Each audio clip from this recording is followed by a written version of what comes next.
Hari ini tanggal 18 Desember 2021, ntar lagi udah mau tahun baru. Kita ngobrol santai di hari Sabtu tentang saham dan tentang akhir-akhir ini gue belajar tentang suatu hal yang menurut gue sangat menarik. Ya, yang pertama adalah gue baru cut loss sekitar, gue lupa 1 minggu atau 2 minggu yang lalu di saham WIM, dimana gue cut loss di harga 490 dan sekarang udah turun lagi ke 468. Jadi ya puji Tuhan gue cut loss di timing yang sebenarnya nggak bisa bilang tepat banget. Kenapa? Karena waktu sebentar harga sempat naik, cuman gue nggak jual, tapi gue malah jual saat gue lagi kurang lebih gue kayak minus 4% lebih deh gitu. Cuman ya udahlah. Nah, gue bakal sharing kenapa gue cut loss di saham WIM. Yang pertama adalah ya cukai rokok.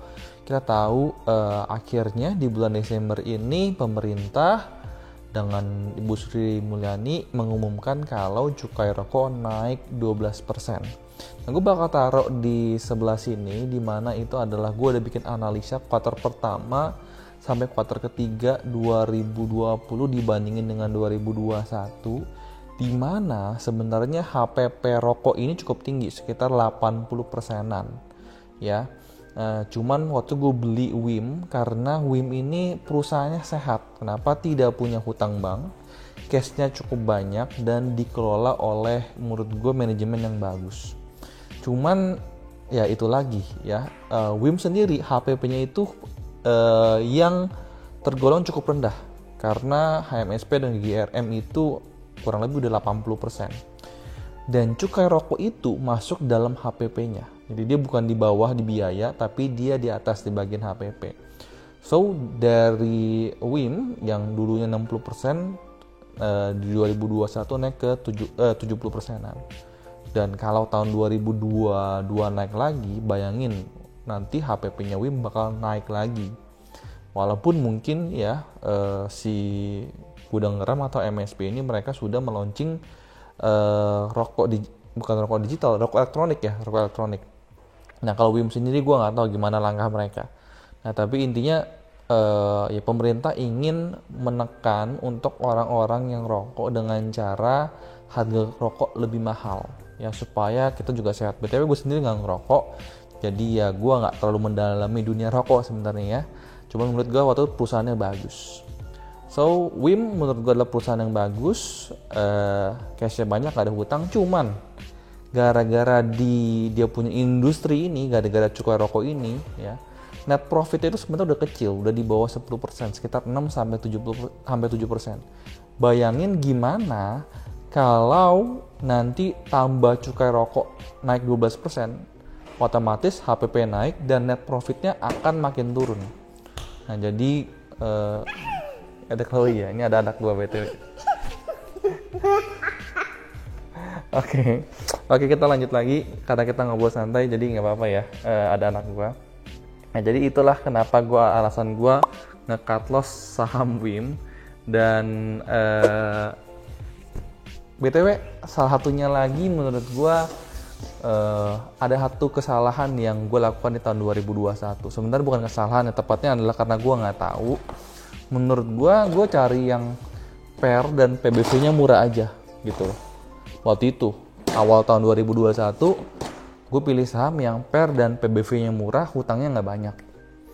Tapi gue ada profit, contoh di BJBR, contohnya di PTBA, gue ada profit sekitar 18-20%, udah gue jual. Nah, tapi ada beberapa saham yang belum naik terlalu banyak ya. Ada yang udah naik 17% tapi turun lagi ke minus 1-2%. Totally sebenarnya portfolio gue nggak jelek-jelek amat, minusnya baru sekitar 3% total portfolio, cuman nggak bagus-bagus banget. Nah, terus abis itu gue belajar lah sama teman-teman yang lain, misalkan seperti si Kevas Evander ya, seperti ke Rifan Kurniawan, seperti ke Els Perwita ya kan, yang di investor. So, gue ngerasa ada satu hal yang gue miss, yaitu di mana mereka membeli sebuah perusahaan yang bertumbuh. Ya, ini yang gue miss. Apa yang bertumbuh? Yang bertumbuh itu adalah pendapatannya yang bertumbuh itu adalah laba bersihnya. Jadi perusahaan yang gue beli itu semua PBV murah, cuman mungkin sudah tidak bertumbuh lagi ya. Kenapa? Gue ambil contoh misalkan si WIM ini.